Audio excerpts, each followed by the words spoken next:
الحمدللہ والصلاة والسلام علی من لا نبی بعدہ۔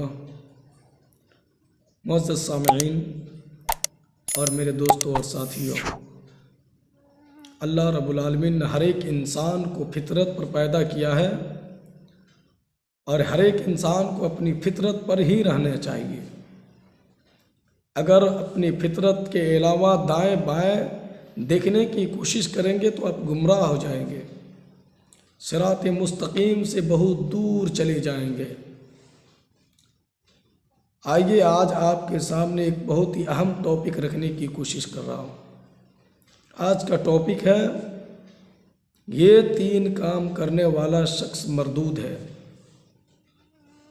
حضرت ابو ہریرہ رضی اللہ تعالی عنہ سے مروی ہے اور روایت کرتے ہیں کہ رسول اللہ صلی اللہ علیہ وسلم نے فرمایا، ملعون من عمل عمل قوم لوط، ملعون من عمل عمل قوم لوط، ملعون من عمل عمل قوم لوط، ملعون من ذبح لغیر اللہ، ملعون من عق والدیہ۔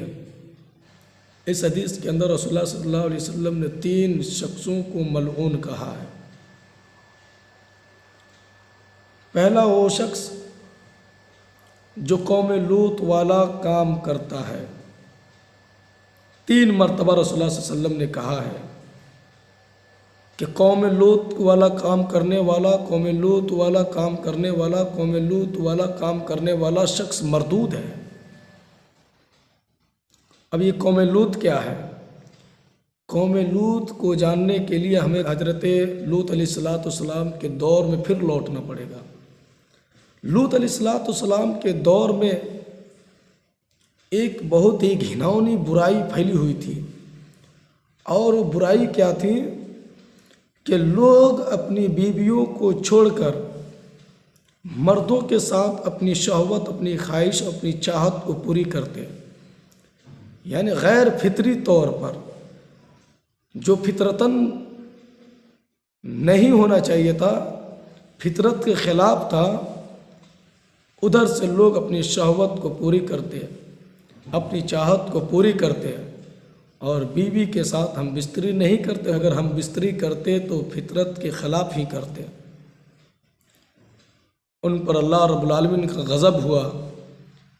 انجام یہ ہوا کہ فرشتوں نے ان کی دھرتی کو ہی اوپر آسمان پر اٹھایا اور زمین پر پلٹ دیا۔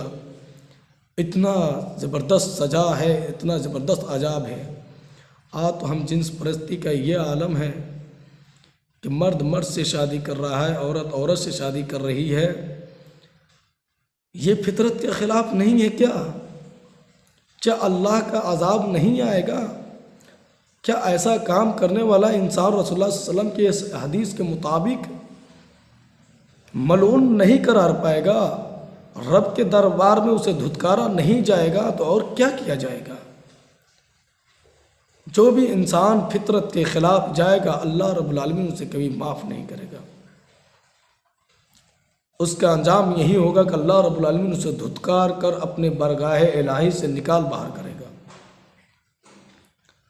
دوسرا انسان، وہ انسان جو اللہ کے علاوہ کسی اور کے در پر جا کر ذبیحہ ذبح کرے، غیر اللہ کے نام پر چڑھاوا چڑھائے، ذبح کرے۔ جو بھی جانور ذبح کیا جائے، جو بھی کام کیا جائے، اللہ کے لیے ہی ہونی چاہیے، اللہ کے نام سے ہی ہونی چاہیے۔ اگر اس کے علاوہ کسی اور کے در پر لے جا کر، درگاہوں پر لے جا کر، قبروں پر لے جا کر، مزاروں پر لے جا کر کسی بابا کے نام سے، کسی اولی کے نام سے، کسی پیر کے نام سے جانور ذبح کی جائے، یا کسی مندر میں لے جا کر، یا کسی کہیں پر بھی اللہ کے علاوہ کسی اور کے نام سے ذبح کیا جائے گا جانور، ذبح کرنے والا ایسا انسان بھی ملعون ہے، مردود ہے۔ اسے بھی اللہ کے دربار سے دھتکار دیا جائے گا۔ اور یہ کام کرنے والا انسان مردود تو ہے ہی، یہ شرک بھی ہے۔ جان لیجیے مسلمانوں، اللہ کے علاوہ کہیں پر بھی ذبح کیا جائے، کسی بھی در پر ذبح کیا جائے، اللہ کا نام اس میں استعمال نہ ہو، یا استعمال ہو لیکن استھان جگہ بدل گئی ہوں تب بھی یہ شرک ہے۔ میرے دوستوں اور ساتھیوں، اس پر غور خوض کرنی پڑے گی ہمیں، اس پر ہمیں سوچنے اور سمجھنے کی ضرورت ہے کہ ایسا کام کرنے والا انسان ایک تو شرک کا ارتکاب کرتا ہے اور دوسرا یہ کہ وہ اللہ کے دربار میں مردود قرار پاتا ہے۔ اس لیے ہمیں چاق و چوبند رہنی چاہیے۔ تیسرا شخص وہ شخص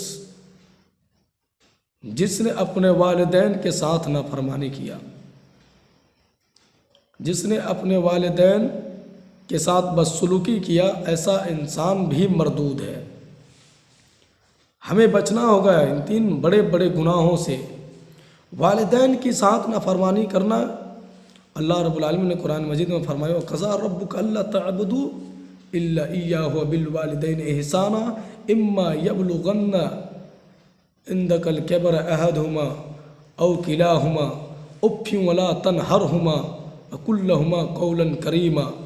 اللہ رب العالمین نے فرمایا کہ تمہارے رب نے یہ فیصلہ کر دیا، یہ حکم صادر کر دیا ہے، نافذ کر دیا ہے کہ اسی کی عبادت کی جائے اور اپنے والدین کے ساتھ حسن سلوک کرو۔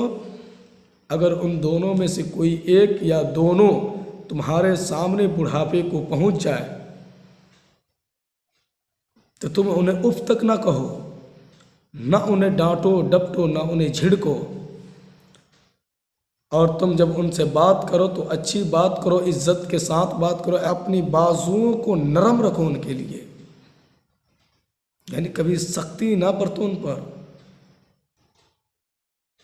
اتنا اللہ رب العالمین نے فرمایا، اتنا اللہ رب العالمین نے بندوں کو نصیحت کیا ہے تاکیداً کے ساتھ۔ اپنی عبادت کے بعد والدین کا ذکر کرنا، مطلب والدین بہت امپورٹنٹ ہیں، خاص ہیں، اس لیے والدین کی کبھی نافرمانی نہ کرنا میرے دوستوں اور ساتھیوں، اور نہ کبھی والدین کی ناشکری کرنا۔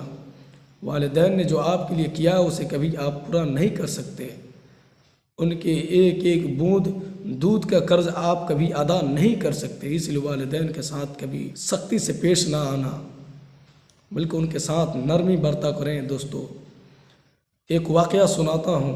عوام بن حوشب ایک راوی حدیث ہے، وہ کہتے ہیں کہ میں ایک مرتبہ ایک محلے میں گیا، وہاں قبرستان بھی تھا، میں نے وہاں عصر کی نماز پڑھی، دیکھا کہ عصر کے بعد اس قبر سے ایک آدمی نکلا جس کا سر گدھا کے سر کی طرح تھا اور اس کا سر سے نچلا حصہ انسانی جسم جیسا تھا۔ میں نے اس واقعہ کی تلاش کی، پوچھ گچھ کی، ایک عورت نے بتائی کہ وہ فلاں عورت جو ہے جو بیٹھ کر دھاگا کاٹ رہی ہے، یہ شخص اس کا بیٹا ہے۔ عوام بن حوشب کہتے ہیں کہ میں اس بوڑھی عورت کے پاس گیا، اس سے پوچھا کہ یہ لڑکا کس کا ہے؟ بولنے لگی یہ لڑکا تو میرا ہے۔ پوچھنے لگے جب ماجرا کیا ہے؟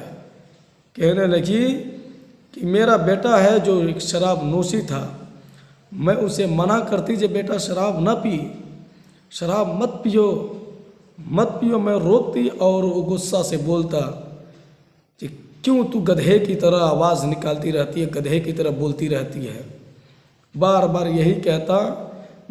یہی کہتا۔ ایک دن ایسا بھی وقت آیا کہ وہ عصر کے بعد وفات پا گیا۔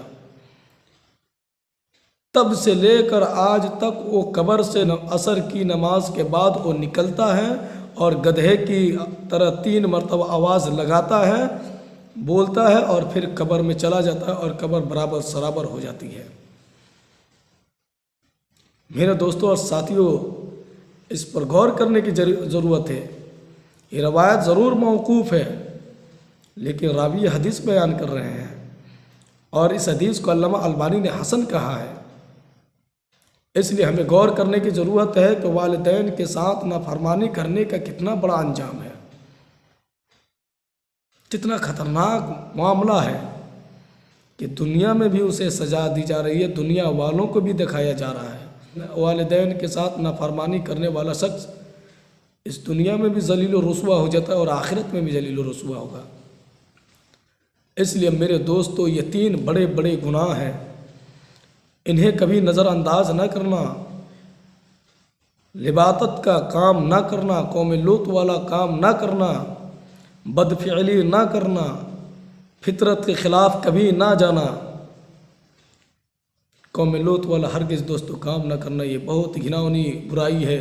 اللہ کے رسول صلی اللہ علیہ وسلم کا یہ حکم ہے کہ جو شخص قوم لوط والا کام کرے اسے قتل کر دیا جائے۔ کتنا بڑا گناہ ہے آپ کو پتہ ہے؟ قتل کر دیا جائے، اس کی سزا یہی ہے کہ اسے قتل کر دیا جائے۔ اور کبھی اللہ کے علاوہ، اللہ کے در کے علاوہ کسی اور کے در پر جا کر کبھی جانور ذبح نہ کرنا، کوئی ذبیحہ پیش نہ کرنا، یہ بھی بہت بڑا گناہ ہے۔ یہ شرک بھی ہے اور عظیم گناہ بھی ہے۔ تو میرے دوستو اور ساتھیو، 3 بڑے بڑے گناہ ہیں جو یہ کرتا ہے وہ مردود ہو جاتا ہے۔ آپ لوگوں سے یہی گزارش درخواست ہے کہ اس طرح کی گھناؤنی برائی کبھی بھی سر انجام نہ دے۔